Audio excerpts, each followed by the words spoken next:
पुण्यामध्ये अजित पवार आणि नवाब मलिक यांची भेट झाल्याची माहिती सूत्रांनी लोकशाही मराठीला दिली आहे। तर विधानसभा निवडणूक लढण्याबाबत चर्चा झाल्याची माहिती आहे। बुधवारी पुण्यामध्ये दोन्ही नेत्यांची भेट झाल्याचं कळत आहे। तर नवाब मलिक यांनी स्वातंत्र्य दिनानिमित्त पोस्ट केली होती आणि त्याच्यामध्ये घड्याळ पाहायला मिळत होतं। त्यामुळे नवाब मलिक हे अजित पवारांच्या राष्ट्रवादी सोबत असल्याचं स्पष्ट झालं होतं आणि त्यानंतर आता अजित पवार आणि नवाब मलिक यांची भेट झाल्याची माहिती आहे। आगामी विधानसभा निवडणुकीच्या पार्श्वभूमीवर विधानसभा निवडणूक लढण्यासाठी जी चर्चा आहे ती या भेटीमध्ये झाल्याची माहिती समोर येते।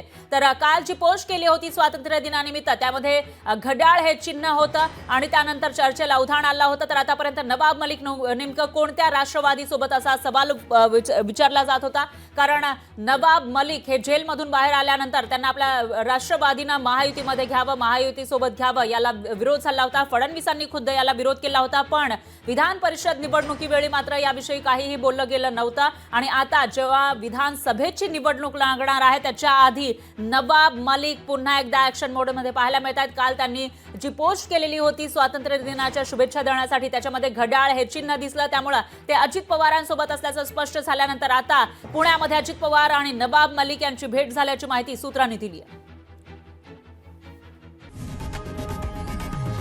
लोकशाही मराठी ऐका, पहा, जागरूक रहा।